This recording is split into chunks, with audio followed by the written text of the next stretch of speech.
ஆளும் திமுகவில் முதல்வர் ஸ்டாலினுக்கு துணையாக 2 பேருக்கு துணை முதல்வர் பதவி தரப்படலாம் என்ற தகவல் ஒன்று பரவ தொடங்கியுள்ளது. கட்சிக்குள் சீனியர்களை திருப்திப்படுத்த இப்படி ஒரு திட்டத்தை ஸ்டாலின் கையில் எடுக்க வாய்ப்புள்ளதாக செய்திகள் பரவியுள்ளன. தமிழ்நாட்டில் அமைச்சர்களுக்கான லாகாக்கள் மாற்றப்பட்டு புதிய அமைச்சரவை பதவியேற்க வாய்ப்புள்ளதாக தகவல் வெளியாகியுள்ளது.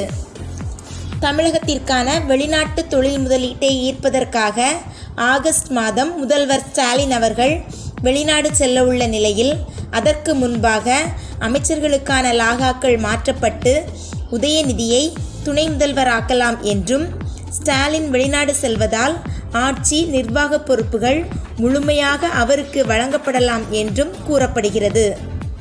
மேலும் உதயநிதியோடு சேர்த்து மொத்தம் 2 பேருக்கு துணை முதல்வர் பதவி தரப்படலாம் என்ற தகவலும் வெளியாகியுள்ளது.